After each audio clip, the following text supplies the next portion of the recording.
하나님의 은혜가 여러분들 가운데 함께 하시기를 주님의 이름으로 축복합니다. 날씨가 매우 추워졌어요. 단풍이 드는가 싶더니 겨울이 온 것 같은 느낌? 이게 겨울이 다가오면서 이 코로나 바이러스도 이렇게 확산되고 있는 추세입니다. 원래 이제 예상을 했었어요. 겨울에 접어들면서 독감, 또 이 코로나 바이러스 이런 것들이 다시 한번 유행하지 않을까 염려를 했는데 요즘 추세로는 좀 그럴 것 같은 느낌입니다. 너무 염려는 하지 마시고요. 코로나 방역 수칙 잘 지키고 또 여러분들이 이제 낯선 곳에 모임에 가지 않고 이렇게 조심하면 하나님이 지켜주실 줄 믿습니다. 건강 늘 조심하시기를 바랍니다. 군산에 가면요, 군산에서 저쪽 정읍 쪽으로 가려면 요즘에는 새만금이라고 하는 방조제가 만들어져 가지고 정말 지루하리만큼 긴 방조제가 만들어져 있습니다. 이게요 1991년에 시작해 가지고 2010년에 완공을 했다고 그래요. 이게 19년이 걸려서 이제 완공을 했는데 이 방파제 길이가요 33.9km라고 합니다. 원래는 이제 세계에서 가장 긴 방조제는 네덜란드에 있는데 네덜란드에 있는 주다치 방조제가 이것보다 1.4km가 짧대요. 그래서 새만금 방조제가 완공이 되면서 세계에서 가장 긴 방조제가 되었고 그리고 기네스북에도 올라 있는 그런 곳입니다. 근데 이게요 군산에서 그 방조제를 따라 쭉 가다 보면 중간에 섬이 있어요. 섬 2개의 섬을 거쳐서 정읍 쪽으로 넘어가게 되는데 변산반도로 넘어가게 되는데 그 첫 번째 만나는 섬이 야미도입니다. 야미도. 그리고 두 번째 만나는 섬이 신시도인데 사실 신시도하고 야미도하고 연결이 됐음에도 불구하고 그 서쪽 편에 섬들이 여러 개가 있어요. 이거를 고군산 열도라고 그래요. 고군산. 근데 이제 거기에 섬들이 연결이 이번에 다 됐습니다. 올해 이제 신시도에서 이 문여도로 넘어가는 다리가 완공됐고 문여도에서 선유도로 넘어가는 다리가 완공이 됐고 그리고 원래 이제 장군도가 있고 대장도가 있는데 거기는 가까워서 원래 연결되어 있었더라고요. 근데 지금은 다리가 놓여지면서 차로 갈 수 있어요. 선유도에 대한 얘기는 많이 들었었는데 다리가 완공됐다니까 나도 한번 가봐야지. 그리고 한번 가봤잖아요. 근데 선유도 가니까 진짜 이쁘고 멋있어요. 이거 사진 몇 장 보여줄게요. 여러분들한테 거기 가라고 권하는 건 아니고요. 기회 되면 한번 가보세요. 예. 고군산 열도인데요. 이게 이제 선유도 해수욕장에서 저 뒤에 있는 게 대장도입니다. 대장도 그리고 이제 여러분들이 보시기에 왼쪽 편에 이제 장군도가 있어요. 참 아름답습니다. 이거는 이제 선유도 해수욕장입니다. 선유도하고 저쪽 건너편하고 이렇게 연결되어 있는 게 이제 선유도인데 저 해수욕장이 참 아름답고 이뻐요. 이거는 일몰, 그러니까 석양이라고 한다면 이거는 일출입니다. 선유도 해수욕장에서 본 그림이에요. 근데 이거는 이제 대장도에서 저 건너편에 가운데 있는 섬이 장군도고요. 지금 대장도에서 이렇게 내려다본 상황입니다. 제가 이 섬들을 이야기하는 이유는 여기에 불 다 켜세요. 괜찮습니다. 여기 섬들이 여러분들이 볼 때에 오른쪽 편에 방조대가 이렇게 지나면서 위쪽에 야미도라고 하는 섬이 있고 중간에 신시도라고 하는 섬이 있습니다.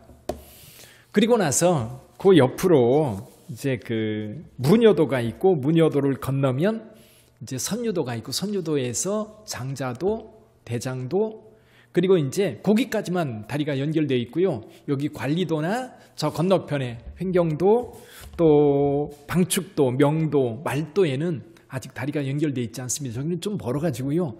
다리로 연결하기는 쉽지 않을 것 같아요. 어쨌거나 중요한 게 뭐냐면 여기에 교회들이 하나씩 섬마다 있어요. 섬마다 하나씩 있어요. 예를 들면 그 신안에 가면 신안의 섬들은 규모가 큽니다. 섬 하나가 대개 면 단위예요.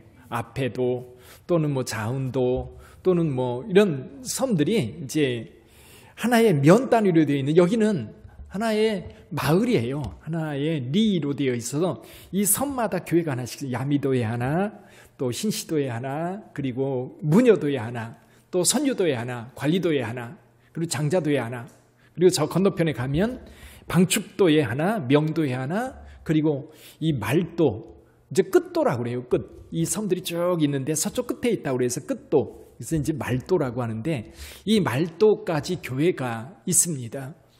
이 섬 전체, 여기 공산 군도에 교회가 9개가 있는데 9개 가운데 하나의 교회, 명도교회만 장로교회가 있고 나머지 다 성결교회입니다. 좀 희한하지 않아요? 다 성결교회고 단 이제 명도교회만 장로교회로 되어 있어요. 비슷한 데가 있지요. 어디예요?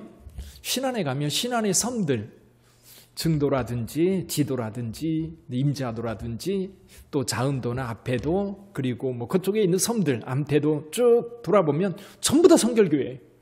여러분 가끔 이제 다른 교단도 있긴 있는데 이 신안에 있는 대부분의 섬들에게는 성결교회가 쭉 이렇게 채워져 있습니다. 이유가 있지요. 이 신안에 있는 섬들이 전부 다 성결교회인 이유는 무엇 때문이에요? 문준경 전도사님이라고 하는 분이 여자의 몸으로 그곳에 다니면서 복음을 전해서 결국 그 지역이 다 성결교회가 된 겁니다. 왜냐하면 섬에 전도하기가 참 어렵거든요. 미신이라든지 무당이라든지 이런 것들이 지배하다 보니까 기독교가 전파되기가 참 어려워요. 그런데 여기 고군산 군도도 마찬가지입니다. 이 섬들이 성결교회가 세워지게 된 이유는 이분 때문입니다. 추명순 전도사님이라고 하는 분. 94년에 하나님이 부르심을 받았는데요. 이게 이제 50대 때, 젊었을 때 모습입니다.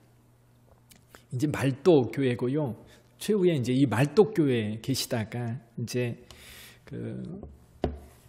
우리 교단 은퇴 교육자들이 머물러 있는 그곳에 가서 이제 머무시다가 이제 94년에 하나님의 부르심을 받으셨는데 원래 이제 됐습니다. 이렇게 보시죠. 추명순 전도사님은 원래 고향이 보령 웅천이라고 그래요. 웅천인데 원래 15살 때 시집을 갔습니다.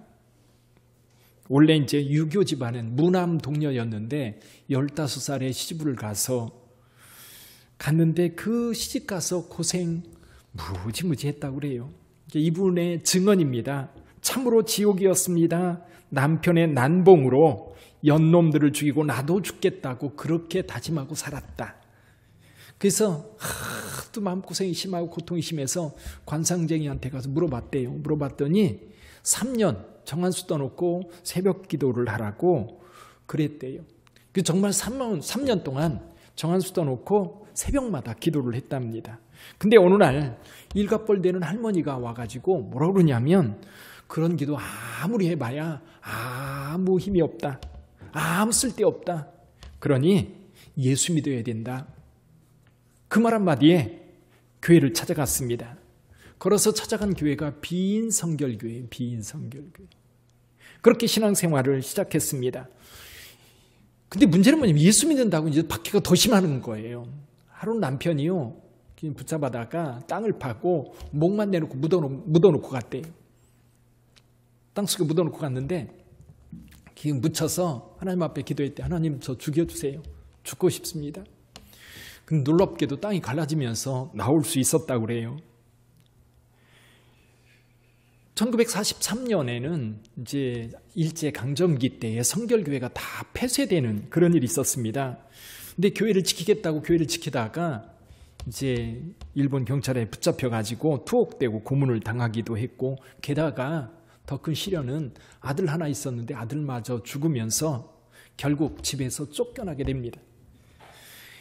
그래서 결국 빈교회에서 살아갈 수밖에 없었고, 그때 신학을 공부해서 지방신학교를 공부해서 전도사가 됩니다. 6.25 전쟁 후에는 서천의 원둑교회, 김제에 있는 교회들을 개척하고 나중에는 충남 안면도에 있는 교회를 섬기다가 김용은 목사님의 부흥에 참석을 하게 된 겁니다. 원래 김용은 목사님은 그 두암교회라고 하는 정읍의 두암교회라고 있습니다. 이 두암교회가 이제 6.25 때에 가족들이 그 유님예 집사님 가족, 그리고 김용훈 목사님 어머니지요. 그 가족 22명이 한꺼번에 죽임을 당하는, 순교를 당하는 그런 일들이 있었어요. 근데 김용훈 목사님이 이제 부흥회를 하면서 이 추명순 전수사님한테 이렇게 물었답니다. 섬에 가서 개척전도 하겠냐? 그랬더니 이분이 하는 얘기가, 복음 전하는 곳이면 섬 끝까지라도 가겠습니다. 그래서 가게 된 게 어디냐면 말도예요. 말도. 아까 얘기했던 그 섬들의 제일 끝에 있는 섬. 원래 이제 70년대 중반까지 8개 교회를 개척하고, 또 교회가 있긴 있었지만 다 죽어가는 교회를 일으켜 세워서 결국 이 8개 교회가 성결교회로 세워지게 되었던 거지요. 70년대 중반까지만 해도 이 섬들에서는요, 희한한 풍습들이 많았대요. 어린아이가 죽으면 땅에 묻는 게 아니라 풍장이라고 그래가지고 큰 거목 나무 중간에 매달아 놓는 그런 풍습이 있었고요. 그리고 여자들이 아기를 낳을 때 되면 용왕님이 피 보는 걸 싫어한다고 집에서 쫓아내가지고 이 움막에서 아기 낳게 하고, 그런 풍습들이 70년대까지 있었다고 그래요. 그런 가운데 이 복음을 전하는데 가장 힘든 것 가운데 하나가 무녀들인 거예요. 무녀들. 무녀들하고 하는 섬도 있잖아요. 이 무당들이 얼마나 거세게 반발을 하고 협박을 하고 고통스럽게 하는지 이들 때문에 목숨이 위태로울 때도 많았다고 그래요. 그러면서 이 추명수 전사님이 기도를 무기로 삼아 노를 저어 섬마다 돌아다니면서 이제 복음을 전했던 거지요. 추 전사님이 올 때면 아이들이 너무너무 좋아했다고 그래요. 결국 아이들 중심으로 전도가 되고, 그리고 또 이제 이 군산에 있는 성결교회에서 지원을 많이 해줬던 겁니다. 그래서 이 고군산 군도 여러 섬에 다니면서, 배를 타고 다니면서 여자의 몸으로, 그 문준경 전사님도 마찬가지였죠. 문준경 전사님 같은 경우도 자기 혼자 여자 몸으로 배를 타고 이 섬들을 건너 다니면서 복음을 전했던 거예요. 이분도 동일한 방식으로 복음을 전하게 되었던 거지. 그래서 이 섬에서 추명춘 전사님은 이 고군산의 마더 테레사라고 소문이 났다고 그래요. 고군산의 마더 테레사. 결국 거기에서 24년 동안, 원래 51세에 이제 59년에 51세였는데 그때 들어가 가지고 이 교회 8개 교회를 개척하고 세우면서 결국 고군산 군도에 성결교회가 다 세워지는 그런 일들이 있었던 거죠. 그런 생각을 해봐요. 열심만으로 이게 가능했을까? 어떤 그가 개인적으로 어떤 능력을 가지고 함으로 그 열매들이 맺어질 수 있었을까? 사실 주님의 일을 하는 사람들에게는 이게 두 가지 굉장히 중요한 것이 있어요. 하나는 뭐냐면 은혜입니다. 은혜. 저와 여러분들이 교회를 섬기고 교회에 와서 예배를 드리는 것도 하나님께로부터 받은 은혜 때문 아닙니까? 예수님을 통해서 우리에게 주어진 그 은혜가 있기 때문에 그 은혜에 대한 감사와 감격이 우리로 하여금 기쁨으로 주를 섬기게 합니다. 그래서 헌신을 해도 행복한 거예요. 하나님 앞에 예물을 드려도, 내 것을 드려도, 요즘 우리 사회 어떤 사회입니까? 피 같은 돈이 아니에요. 그럼에도 이 돈을 기쁨으로 드리면서도 감사하고 행복한 것은 은혜 때문이에요. 얼마나 큰 은혜가 우리의 삶을 지배하고 있는지. 그 은혜가 있는 사람들은요, 행복하고요, 즐겁고요, 주변 사람들에게도 행복하게 만드는 행복 바이러스를 전파하는 사람이 되는 거예요. 근데 여기에 부름받은 사명자의 삶이 죽을 고비를 넘기면서 그렇게 이 고군산 군도를 다니면서 복음을 전할 수 있었던 거죠. 사도 바울은 오늘 본문의 말씀을 쓰면서 사도 바울 역시 여러 곳에 다니면서 복음을 전했고 가는 곳마다 교회를 세웠어요. 가는 곳마다 세워진 그 교회들, 사역의 열매입니다. 그런데요, 사도 바울이 데살로니가 교회에 편지를 쓰면서 오늘 본문의 말씀은 실은 그 데살로니가 교회 성도들에게 복음을 전한다기보다는 제가 가만히 읽어보면서 느끼는 게 뭐냐면 변명이에요. 변명. 어떤 변명이냐면 이 데살로니가 교회를 잘 섬기다가 이 유대인들과의 갈등 때문에, 이 갈등이 나중에는 소요사태가 일어났고 이 소요사태 때문에 결국 이 유대인들에게 붙잡히면 죽을 것 같으니까 사도 바울이 밤에 몰래 이 데살로니가 형제들이 바울을 빼내서 베레아로 보냈던 겁니다. 베레아로 갔는데 이 데살로니가에 있었던 이 유대인들이 이 베레아까지 쫓아와가지고 난동을 부리는 바람에 거기서도 나와서 아덴으로 갔다가 고린도에 머물고 있는 동안 이 편지를 쓰게 되는 거예요. 근데 사도 바울은 순전한 마음으로 복음을 전했어요. 그렇죠. 순전한 마음으로 복음을 전했는데 문제는 뭐냐면 지금 유대인들이 이렇게 소요 사태를 일으키고 사도 바울이 도망치듯 데살로니가를 빠져나갈 수밖에 없는 상황. 그런 상황에서 성도들은 데살로니가에서 바울이 전한 복음을 믿고 예수님을 믿어 성도가 된 사람들이 바울에 대해서 어떻게 생각할까요? 긍정적으로 생각하면 참 좋을 텐데 우리를 위해서 이렇게 복음을 위해서 우리에게 이렇게 복음 전하기 위해서 그렇게 열정적으로 사역했던 사도 바울. 근데 유대인들 때문에 어쩔 수 없이 떠날 수밖에 없었는데 그렇게 복음 전하는 자들에게 이런 박해가 있다고 하는 것에 대해서 받아들이고 인정하면 참 좋을 텐데 아마도 데살로니가 교회의 어떤 성도들은 사도 바울에 대한 오해가 많이 있었던 것 같아. 어떤 오해요? 아니 그렇게 하나님 나라를 위해서 열심히 일하고 열심히 복음 전하고 열심히 그렇게 했는데 왜 유대인들이 저 난리를 칠까? 뭔가 바울이 잘못하는 건 있지 않나? 이 교회에서 분쟁이 생기니까요. 원래 선한 사람이 있어요.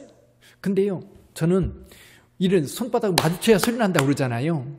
이게 우리는 보통 그래요. 두 사람이 갈등이 싸워요. 그럼 둘 다 똑같으니까 싸운다고 그래요. 근데요 제가 보니까 제 삶의 결론은 누가 나쁜 놈이 있어요. 분명히 나쁜 놈이 있어요. 그 사람 때문에 더 나쁜 놈이 있고 그리고 한쪽은 완전히 나쁘고 한쪽은 완전히 좋음에도 불구하고 이 나쁜 사람이 있으면요 싸울 수밖에 없어요. 그 불의함과 그 악함을 그냥 받아들일 수는 없거든요. 그러니까 싸우는 거예요. 다투는 거예요. 그런데 많은 사람들 어떻게 생각해요? 둘 다 똑같으니까 그렇지. 그러면서 바울에게도 뭔가 캥기는 게 있으니까 도망친 거 아니냐. 아마도 데살로니가 교회 성도들이 그렇게 생각했던 것 같아. 그래서 바울이 지금 이 장을 통해서 뭘 얘기하느냐 하면 이 데살로니가 교회에서 어떻게 사역하였는지 데살로니가 교회 성도들이 알았으면 좋겠다라는 거예요. 그 사역의 태도가 사실 전도자들의 태도고요. 좀 더 나가서 이 이야기를 하는 이유는 사도 바울이 그렇게 사역했을 뿐만 아니라 이제 사도 바울을 통해서 복음을 받아들인 성도들도 동일한 태도로 삶을 살아가야 할 거라고 하는 것을 여기에서 장황하게 쓰고 있는 것. 더 나아가서는 저와 여러분들도 적어도 예수 그리스도를 믿는 믿음을 가지고 살아간다면 이런 태도가 우리에게 필요하다는 거죠. 어떤 걸까요? 여기 사도 바울은 우선은 이 복음을 위탁받은 자, 여기 4절 한번 보면 이렇게 말씀합니다. 오직 하나님께 옳게 여기심을 입어 복음을 위탁받았으니. 이게 사도 바울 일행은 사명자의 사명을 가지고 이 일들을 하고 있는 겁니다. 위탁받은 이 복음을 위해서 사도 바울이 어떻게 사역했는지. 자, 추명순 전사님 같은 경우도 공산군도 그 미신이 횡행하는 그곳에서 복음을 전할 때 왜 그들에게 가서 그 박해, 모진 박해를 받고 죽음의 위기까지 협박까지 당하면서 사역할 수밖에 없었을까? 또 오늘 저와 여러분들 세상에서 살아갈 때에 기독교인들에 대한 손가락질이 도를 넘는 그런 시대에 여전히 우리가 그리스도인으로 세상 속에 살아가야 되는 이유가 있다면 주님께로부터 받은 그 은혜 때문이고 오늘 사도 바울이나 아마도 추명수 전사님 같은 경우는 하나님께 위탁받은 이 복음을 위탁받았기 때문에 그것을 위해서 삶을 온전히 하나님 앞에 드렸고 그리고 데살로니가 교회 사역 역시 고난 중이었지만 어려움 중이었지만 최선을 다해서 사역했던 그래서 어떻게 사역했는지 복음을 위탁받은 자로서 어떤 태도로 이 사역을 했는지에 대해서 말씀해주고 있는 겁니다. 우선은요 4절 다시 한번 읽어볼까요? 같이 한번 읽어보지요.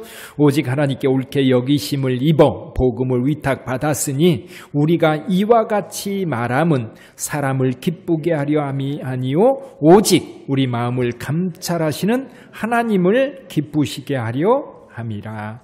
아멘.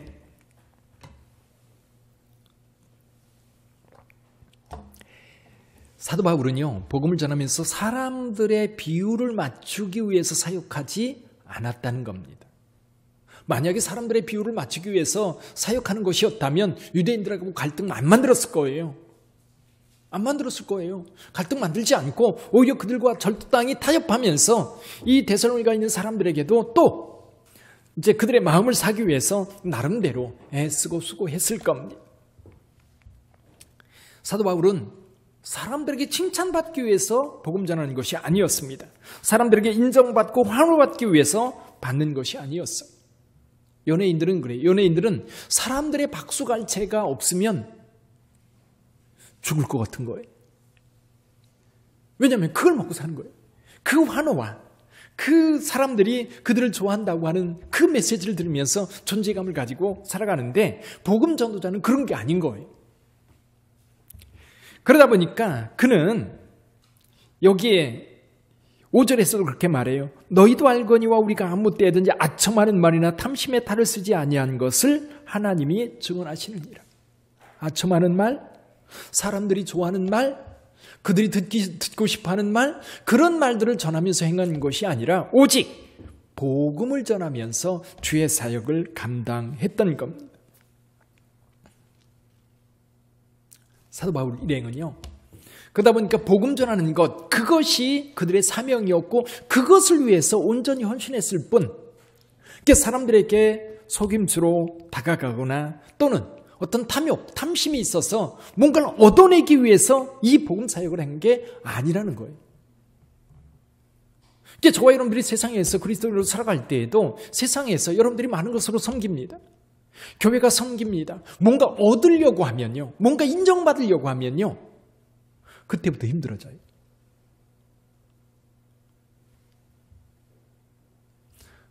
우리가 그렇게 할 수 있는 것은 은혜 때문이에요. 받은 은혜가 있으니까. 세상은 그 은혜가 뭔지 몰라요.